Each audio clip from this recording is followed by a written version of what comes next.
new life is one of those topics. That's why I give the disclaimer, because what to say? Everyone has a different feeling about it. If I were to ask you, many of you are old timers. Not that you're old, but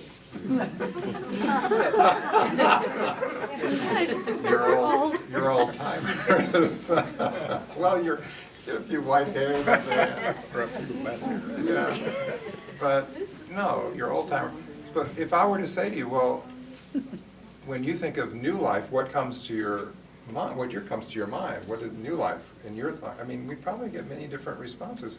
So I'll just say, I'll just ask that just briefly. Just what does come to your mind when I say the new life?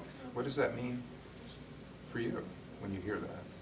For me, it means Baba isn't dead. He's still my spiritual master. You can't kill consciousness. You couldn't certainly kill God. Yeah. He's still alive. So it's a he's living. Still there, and he's living. Yeah, a living. Yeah. Yes. To me, it's surrender. Surrender. Yeah. It's surrender and, the life of hopelessness and helplessness in the ego, but to surrender it to his will and let him be the boss. Other thought? I mean, just what would come immediately to you?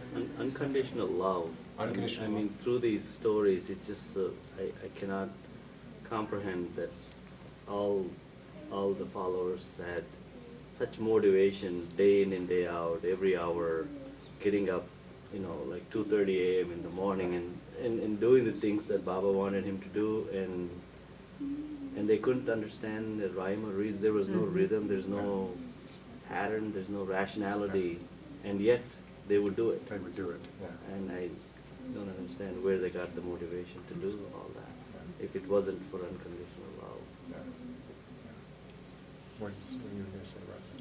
Kind of dropping the past and moving on with whatever is coming to them and accepting it. Yeah. No, that's a powerful way to think about it. Moving on to what's coming, yeah. Yes. For me, it was, when I was reading about it, it was like lifting the veil. Because, what astounded me was he would send Erich and, people out with these, what seemed to be insane requests. And people would just automatically want to, they would want to respond in kind. They would, they would want to get a white horse in 1 week. And so to me, that's like the veil had to have been lifted so they could see God. Even through Erich, they could see God. Yeah. Yeah. Yeah, so this is a rich time in his life. It was only, 2 years or plus or something. I've got how many years, not very long, technically, the new life. But it's such a huge part of his life.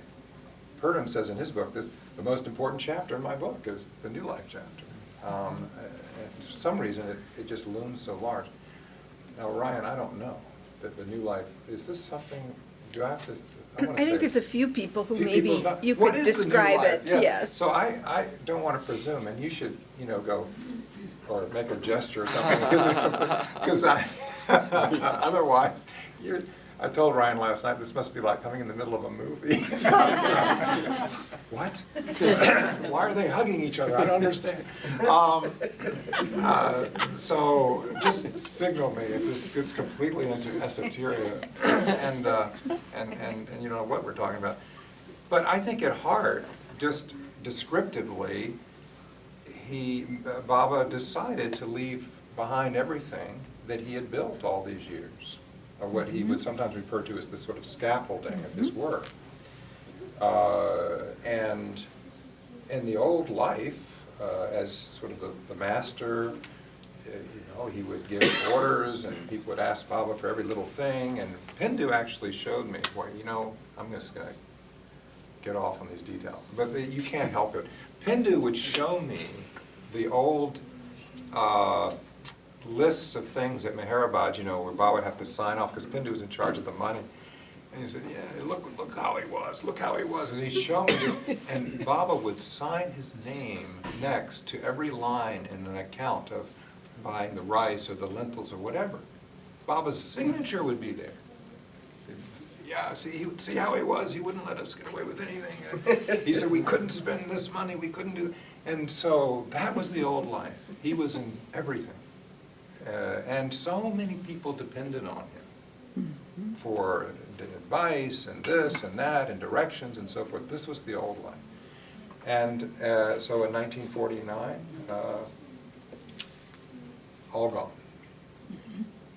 And except he held the center in his name, Mayor Spiritual Center. That's the one exception, and his tune. Those two. He held in his name. The center, he did not give all out of his name, which is interesting. But everything else, gone. Nothing in his name, everybody dispersed, all of these things, and they didn't know what that meant, letting go of all of that. They didn't know. Yeah. Oh, you meaning the Myrtle Beach Center? Myrtle Beach Center. Okay. Yeah. He held, it was in his name. Elizabeth gave him the property, you see, in the 40s. Okay. And when the New Life came, he didn't That was the one. want anything in his name, I, but he kept that. that was the, It was the exception, which I think is very important, interesting. But anyway, so all this complex structure gone. And off to beg, off to be helpless and hopeless with some companions. Now, other companions would live the new life. He said they had the option to live it in their homes or different places, so they had options. But he took with him, 16 men and 4 women initially, and they went off sort of a caravan to what? To sleep wherever, to find food wherever, a life of hopelessness and helplessness.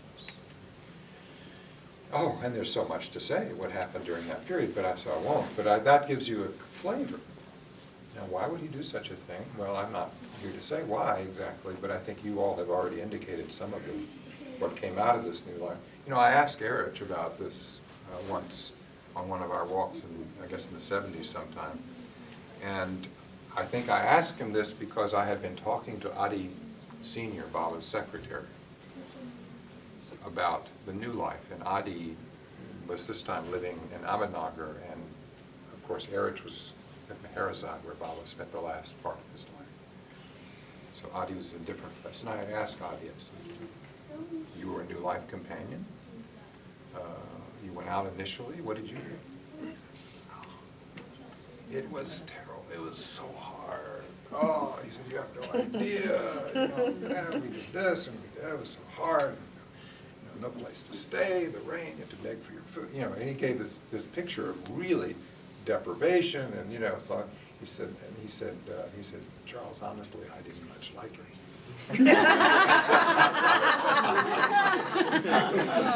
And he left.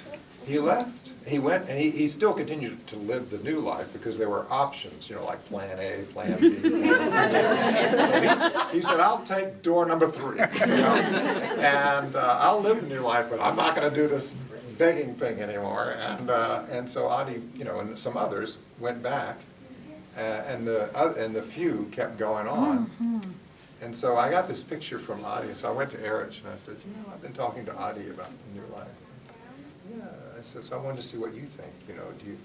What was it like for you? Was it a hard time in your life with Baba, this period where you were just roaming? Life was freedom. It was freedom from everything. He says, yeah, you know what our motto was? And I had read things, but I couldn't remember what he was talking about. I said, I'm not sure what you mean, Erich. He says, yeah, our motto. And then he gave it to me. I think he gave it to me in Gujarati, but I don't know. But I think so, because he would often speak Gujarati to Baba, and I thought it was Gujarati. And he said, it means, even God fears the naked. Even God fears the naked. What does that mean? Oh, it's so great. Isn't it great? Even God fears the naked. Because if you're that free and you have nothing except just to be free, no attachment, nothing, it means means nothing has a hold on you. There's no lever. What can anybody do? It's the highest form of freedom, you see. Yeah. Completely free of ego. Completely free. And even though you had the ego, I mean, they were not egoless, but they were living a life that took away all the props of the ego, right? They didn't have anything. They didn't know where they were going, and where they were going to sleep that night, or who was going to feed them. And so they would repeat this. Erich said they repeated it every day. Even God fears the name. See, Baba wasn't God in that period, as you know. Was not acting as God, you know, whatever that means. I don't even know what that means, but in the early period of his life, he was acting as the God-man, or as the master, you know, the one who, the all-knowing, and you have advice and this and that. In this period, he was the ordinary person. Yeah, he said, you can't, nobody, you know, bowing down, nobody treating me as this and that. I am just your companion. And he took that on just as deeply as he took on any role. He was serious, you know. I mean, it was very strict. And if someone disobeyed and treated him as the old life, Meher Baba, then they would get punished. And you know what their punishment would be? Rubbing their noses. Then rubbing noses, but worse, the worst punishment was you have to slap Baba. And you couldn't just slap Baba. You had to really, if you just sort of, then Baba would say, "What's that?" So, can you imagine? So it was a constant reminder to them to be alert that he was their companion. Not to be referred to as master and so forth and so on. Fully human. Fully human. Yeah. There was, Erich had a story about a couple when they were on the New Life who fed and cared for them for a period of time, and how the couple knew who he was, and Baba allowed them to watch him leave. And Erich said that they stood there from a distance with tears in their eyes, sobbing, knowing that that was their beloved. Yeah. But Baba wouldn't allow anybody to come. But they allowed them that one glimpse. Glimpse, yeah. Which is so beautiful. It's my favorite story. Yeah, it's a beautiful story. It's an extraordinary time. Erich, as Erich talked about it, you know, it was the best. It was the best. You know, they were full companions and full freedom. It was the best.